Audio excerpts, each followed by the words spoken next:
Hi, I am here with the wonderful Stephen Young, and my name is Flo May, and we are going to talk about presenting and how to get started as a presenter and pitfalls and tips for becoming a good presenter.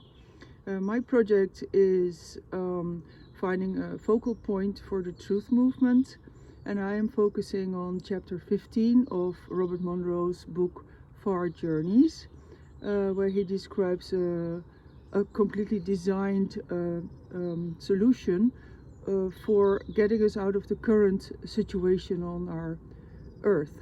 So but also, I want to inspire you if you have some good ideas about how to solve problems or contribute in any way, that you find your voice and you can also start to present. So, I am learning this, but I'm sharing my learning curve with you so that you can also start expressing yourself.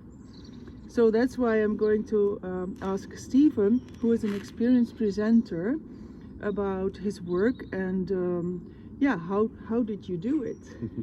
So I want to start with, maybe you want to introduce yourself and your website and perhaps also your path from not being a presenter or perhaps presenting on other occasions like in a university. And then yes, so like the grounds from where you are presenting from. Yes, well, my name's Stephen Alexander Young, and I have a background in theoretical physics. My early days of presenting were at university, and in my PhD, I actually won an award for presenting, and this, I guess, inspired me to do it more later in life. But I would say that What was the nature of the award that you won, or how did that go? yeah, it was a conference for students, for PhD students, and there's about 60 people there, and we all had to prepare a presentation to give, and then at the end people voted on who they thought was the best presentation, and I won by the popular vote. And so but what did I do? Well, Sorry, but why do you think it was such a good presentation? Because what did you do deliberately to make it really good? well, I try to use a combination of good artwork and interesting information, but not too much information. A lot of people, they will put so much information on the slide that it's maybe hard for people to take in, or if there's too much information, like, people can actually get a bit sleepy. So I think having a good combination of colorful artwork and graphics, as well as bullet points, and then moving between them and trying to throw some humor in as well every now and again is important, because people are often sat there all day long listening to presentations. So things like good humor, nice artwork, and punchy, strong delivery helps to keep them focused and enjoyment of it. Yeah. So and where did you go from there? Well, after that, I actually didn't present again for a long time. Well, maybe a little bit when I was in the corporate world, but not to the same degree. But it was later in life. In the last sort of like 10 years or so, I started, when I was doing research, I would start keeping notes in Keynote or PowerPoint. I find it's like a really good way to just take notes and like gather your thoughts if you're doing research and learning things, rather than just writing it all down in a document. Just like chucking an image into Keynote and writing some bullet points. And so I started like keeping notes that way, and this helped me build up hundreds and hundreds of slides over the years. So now I don't even know how many slides I have, and I always am making new ones when I get new thoughts or new insights. And so now I have a huge amount to choose from, and I can come to these conferences and I can just pick and choose what I want to say and create new ones as necessary. But I did music for a lot of years as well, so as a musician I tend to think about like the arc of a song, how a song starts out, the introduction, and then it gets more exciting, and then it sort of builds up towards an exciting peak towards the end, and then you come down again. So I try to structure my slides in that way as well, so the information is getting more compelling and more exciting as you're going. So, you know, it's like watching a movie or, you know, listening to a piece of music. You got to take people on a bit of an emotional journey, right? You don't want it to be totally flat, or they'll start to get tired and, you know, kind of bored. So, yeah, it's creating a good journey for them. You know, color and artwork, not too much information, bits of humor injected in the right moments. And I'd say that makes for a good presentation. Wow, thank you. That's a great idea. I would have never thought of that. And I'm also going to use that to see the presentation as an emotional journey and as a piece of music. That's just brilliant. So you could probably, even if you're not a composer, you could probably use your own favorite piece, and then structure your presentation around it, perhaps, just as a wild idea. Yeah, and think about who you're presenting to as well. You know, in my early days presenting, I was doing a PhD in nuclear physics, so I was presenting to other nuclear physicists, and so the presentations were very complex. We put lots of equations in it and stuff because we were trying to impress our fellow nuclear physicists. But of course, I'm not in academia anymore. I'm talking to people from all walks of life, so it's important to be able to distill complex knowledge into layman's terms, which everybody can relate to and everybody can digest. So I think that's what's good about like Keynote and PowerPoint, is it actually compels you to distill your message into like key bullet points and images, rather than just writing like loads and loads of text, you know, which is harder for people to digest. Yeah, excellent. Yeah, I was also in science before, and I was scared to give a presentation. And then there was this Swiss guy who told me, if you can't convince them, confuse them. As a strategy, you know, to survive a presentation. But obviously, we don't want to do that. We really want to convince here and really give the facts. So, but now I'm curious, what happened? Why did you start presenting again? Which occurrences preceded that? Well, yeah, I guess I started researching conspiracies and alternative science. I got into alchemy about 10, 12 years ago, and I was finding all this like wonderful ancient artwork. So the alchemists, they didn't write textbooks. They would make these beautiful artworks that contained all the wisdom and all the teachings of alchemy in these wonderful like works of art. And they take some effort to like decode them and, you know, extract the meaning from them. But that, as an artist myself, that really inspired me, and so I try to make, you know, my own artworks that are compelling. Sorry, what was the question again? So, what was the first lecture you did after you did all that research, and why did you give it, or did you just start podcasting? No, so I was in some groups online where I was with other scientists, and you know, a lot of us have been going through a process of questioning everything we were taught at university. And so I started in just private groups. I was meeting up regularly with other scientists from around the world who were also wakening up and questioning things, and we were doing presentations. So it started out privately, but then that gave me the confidence to do more public presentations. And so now I get invited to do presentations around the place, and I've done some for YouTube, and I've got a lot more to do. So yeah, it's just been, I guess, relearning and unlearning a lot of the stuff we were taught, taking on all this new information. And of course there's this big truth movement now where people are really hungry for truth, and we need to be able to share it with each other to kind of accelerate the awakening. So, you know, that's really the inspiration for me doing presentations now. You know, I just want to share what I know to help empower other people. Okay, great. So as a way, if you want to start presenting, that would be a good strategy perhaps, to first present within your peer group, and then when you're comfortable to have a wider circle if you feel more natural with it. Yeah. So now my next question would actually be about tech and what you use, but first I also want to hop back to my project very quickly, because it is about the solution, or what the solution would look like.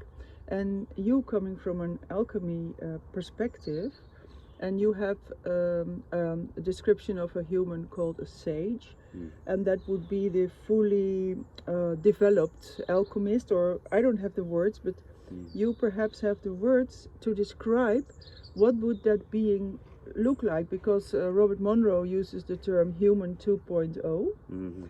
So what would the fully evolved sage, what would he be able to, and what would he be like? Wow, that's a good question. And well, also, if the whole world would be like that, everybody in it. I mean, I'll admit that is hard to imagine everybody. Well, the reason being because sage, actually, the word sage, sagesse in French, means wisdom. So a sage is a wise man, or wise woman, of course. And, you know, wisdom is not something we can really just be born with. It's not something we can just come in with necessarily. It's something that has to be sort of earned and gained over many years of experience and seeking and, you know, inquisition, asking questions, and importantly, getting to know yourself. You know thyself, and you shall know the world. So, so wisdom comes after a long process. And, you know, like 20 years ago when I came out with a PhD, I would have probably said I had wisdom, but I didn't. now that I'm nearly 50, I can tell you I didn't.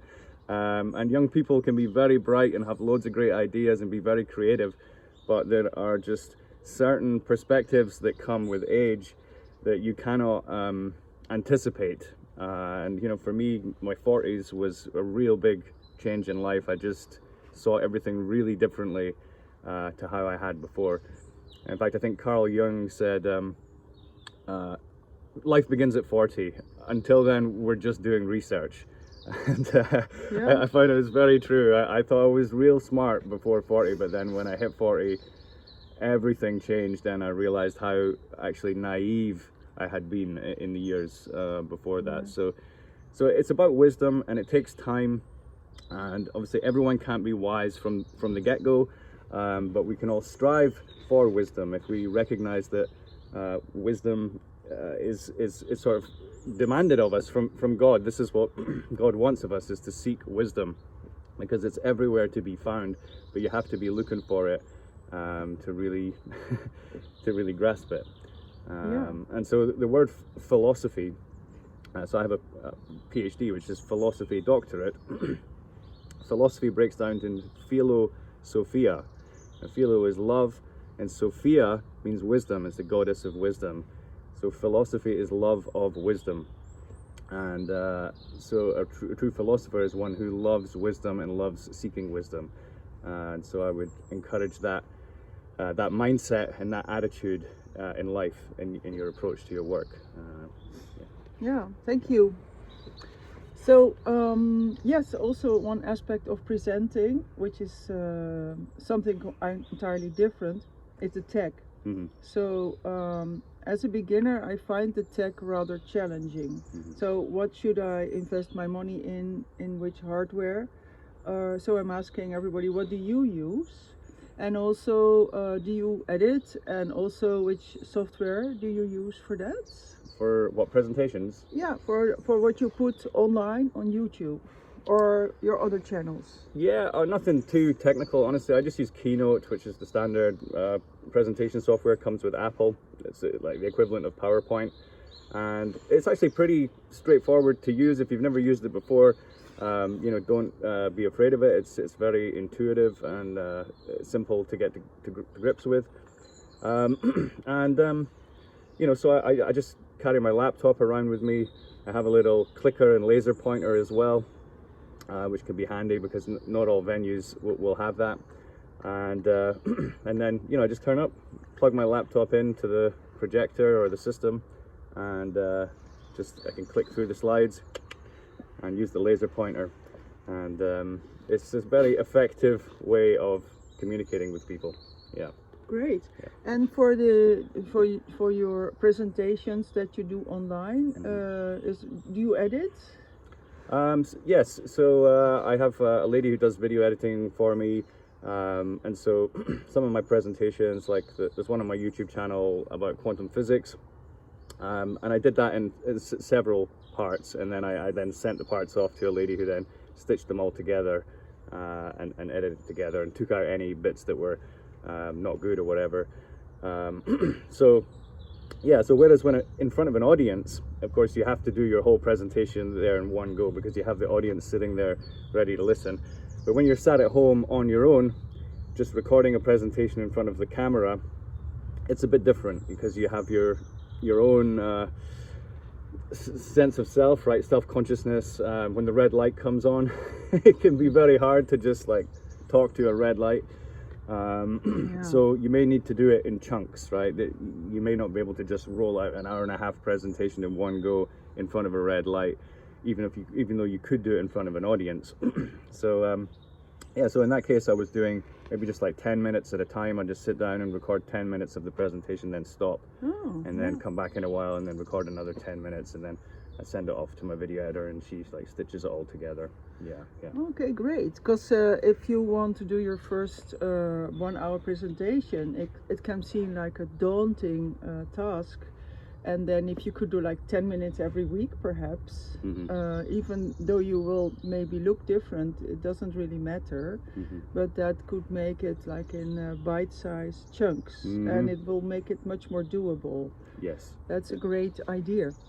So my next question is about money. Money is a reality in this current world we're living. And if you devote a lot of time to your presenting, then the money becomes important. So what can you say about that subject?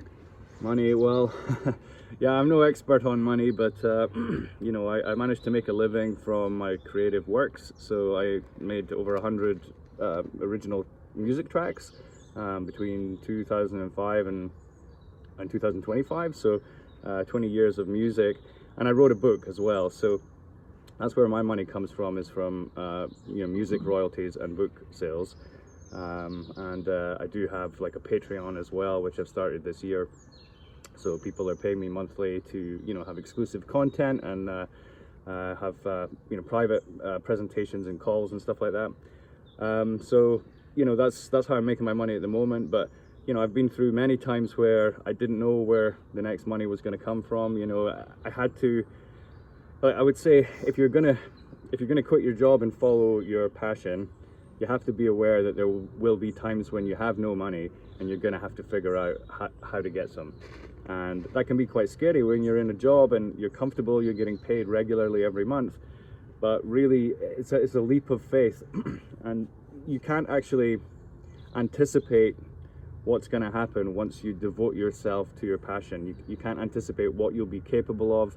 You can't anticipate who's going to come into your life. You know, the world, every day is a new day, and things will happen, opportunities will come up. And yes, you will find yourself in times when you're broke and you don't know how you're going to get money, but you'll figure something out and you'll get forward. You know, don't underestimate yourself. It's amazing what you can do when you give yourself to yourself. You know, you devote yourself to yourself. Yeah. It's amazing what you'll be capable of. So I would highly recommend it. I quit my job in 2010 to follow my passion, making music every day. And yeah, there were hard times, but you know, I got through it, and you know, I figured it out. And now I'm more comfortable because I have a long history of music. I have a whole catalog of music, and that makes enough to, you know, keep me afloat financially. You know, it doesn't make huge stacks of cash, but it makes enough to just keep me buoyant financially, and allows me to focus on whatever I wish to focus on. Yeah. Okay, financial buoyancy. It's just a new term that seems very usable. So another aspect also is, are you consciously making yourself known and your work known, as in marketing, or and also branding? Are you careful about how you present yourself and your reputation? Are you guarding it in a certain way? Yeah, I think, you know, it's good to think carefully about what you want to share online, because when you're making a public record. You know, a record isn't just a music record. A record is really anything that you post publicly becomes essentially a permanent record on the internet. So I think it's good to adopt an attitude of professionalism, try to approach it as you would approach a job. You know, be professional, don't air your dirty laundry, you know, don't waste people's time with personal stuff that's just of no consequence to them. You're making a public record which is to be useful and interesting to people for many years to come. That's the way I think about it. It's like, you know, with music, for example, you know, people still listen to music now from 20 years ago, 50 years ago, 100 years ago. Like, music really never gets old. It's like gold. It can be enjoyed forever as long as it's out there. And so I try to come at that approach with my content as well. Try to make something that's gonna have value, not just today, but a year from now, 2 years from now, 10 years from now, people will still be able to look at it and get some value from it.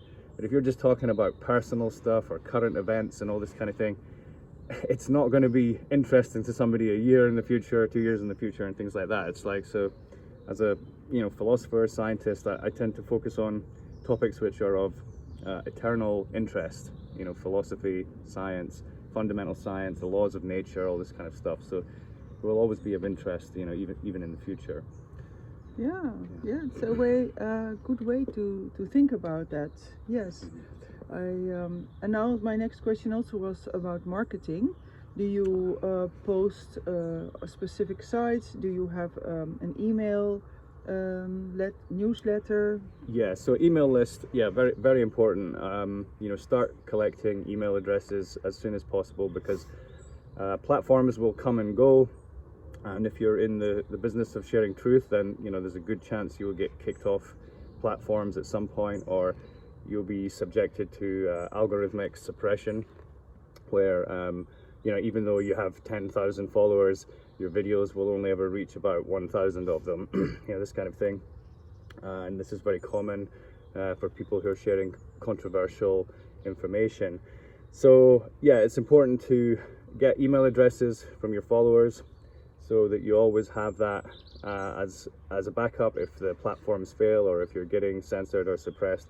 You can always like email your list and let them know about anything new you're doing. So yes, so I when I have something new, I will email it out to people and post it on YouTube and my website and so on. But I don't have a specific marketing strategy. Not really. No. I mean, I could certainly do with improving my marketing approach, I would say. Yeah. Okay, great. So my last subject is about followers and personal interaction. When I was in Acapulco, I'm asking the same question to all the presenters, really.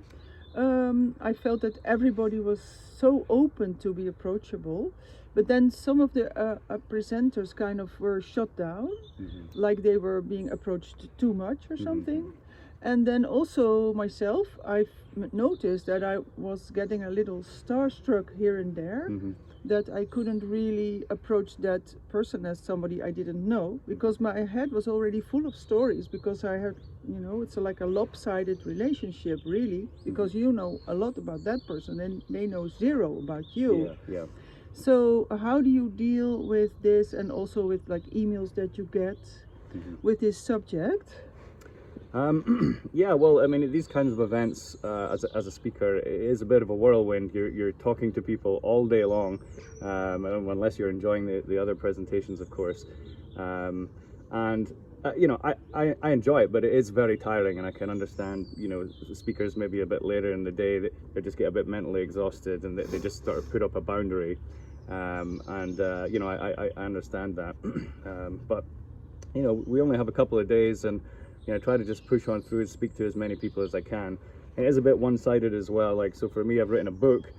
People have read my book. They've read, like, you know, whatever it is, 70,000 words of mine. So it's like I've spoken to them a lot, but like you say, they've never spoken to me. So they have so much they want to say, but we only have a very small amount of time, because there's other people and there's other things going on. So yeah, it can be a bit hectic. And often at conferences as well, the international speakers will be, you know, jet lagged. You know, they'll be like jet lagged. They've had hardly any sleep, and you know, they're in this new place, and all these people want to speak to them. So it can get a bit overwhelming, and sometimes you'll see some of the speakers just drop out in the afternoon and go and have a snooze or something like that, so Yeah.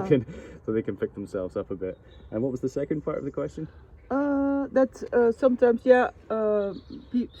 people who know your work, they can feel a little starstruck sometimes, and but that there is the fact that that they know a lot about you. And do you have anything to say about that, like an advice or something? I think just humility, try to remain humble, and just meet people where they're at. And you were asking about like the emails I get and stuff like that. So you will get some hate. Even the most benign of people on the internet get hate. As much as you try to like help people, you will get some hate, but it should only be a small percentage, and it may flare up from time to time depending on what topics you talk about. If they're very sensitive topics, then you may get a bit of backlash now and again. And I was not a person who wanted conflict. I was a full-time artist for a lot of years, so getting in conflict was not something I ever wanted to do, because I just wanted to be creating. I just wanted to be in the flow state. I didn't want to be dealing with conflict. But since I wrote my book, and since I started talking about truth subjects, conflict comes up a lot. And initially it made me very nervous, and it kind of bothered me. But I started going to the gym and lifting weights. And Wow. and the thing with weight training is it's resistance. So you're going against resistance, against the heavy weights. And I feel that then dealing with resistance online is much easier. So if I've been to the gym in the morning, I've done a bunch of weights, that's like the heaviest resistance I'm going to do all day. And then so if some people start sending me angry emails, I find myself able to deal with them no problem at all.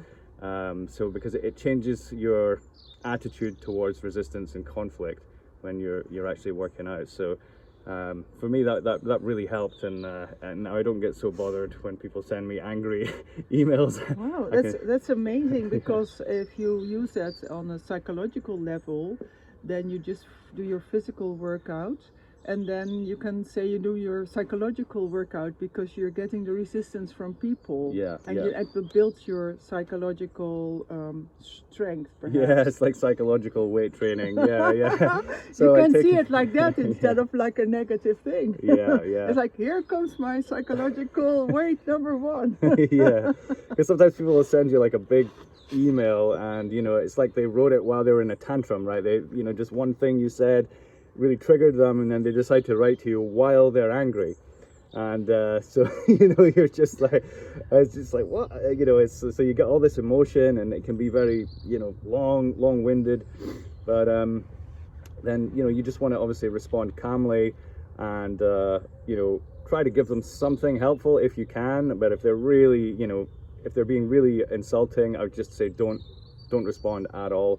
There's a lot of people who they get off on basically pushing back against successful influencers, and they actually build their whole channels up from just bugging other influencers, right? Oh, wow. And it's better not to bite with those people, not to give them anything at all, because if you even respond to them a little bit, they will take what you said and they will use it to make content against you and to build up their own following. So you do have to be discerning. You can't respond to everybody, but if someone's sincere, then absolutely I will respond, and I'll try to help them out, even if they are angry. But if they're just calling me names and accusing me of this and that and the other, I won't even respond. It's not worth it. You just get entangled in an ongoing thing. Yeah. It's like pick your fights, perhaps. Yeah, but choose your battles carefully. Choose your battles. Yeah, that was one of the best bits of advice I got as a new parent. Oh, really? Yeah, they said with the kids, choose your battles carefully, because once you actually start a battle, you have to see it through to the end. So really think about whether or not it's worth fighting with that person, and choose your battles carefully. Yeah. Great. So thank you very much. Oh, you're very welcome. I heard so many new things that I can totally use. I just want to invite you to keep watching our videos. You can find my website on solution.com, SOLOO SH. Shion. Thank you. And then also there's a school community with the same spelling. And maybe you would like to say where people can find you, which websites? Sure, yeah. Well, if you can check out my book, it's called A Fool's Wisdom, and it's available on Amazon. And you can also get it direct from my website if you would like a signed copy. My website is stephenyoung.uk, and that's Stephen with a V. And you can find all my other links to and your my music? Yes, so I have a music project which is Headflux, HEDFLUX.com. And you know, there's like over 8 or 9 hours worth of music there that you can listen to on the site or purchase for download. Oh, excellent. Yeah. Thank you very much. You're very welcome. And to conclude, I want to share this beautiful spot where we are, because nature is really our partner, I think, and it's gorgeous. So here is the garden where we are right now. And I just want to show you this English garden with the flowers and the birds and the gorgeous lawn. Okay, bye-bye.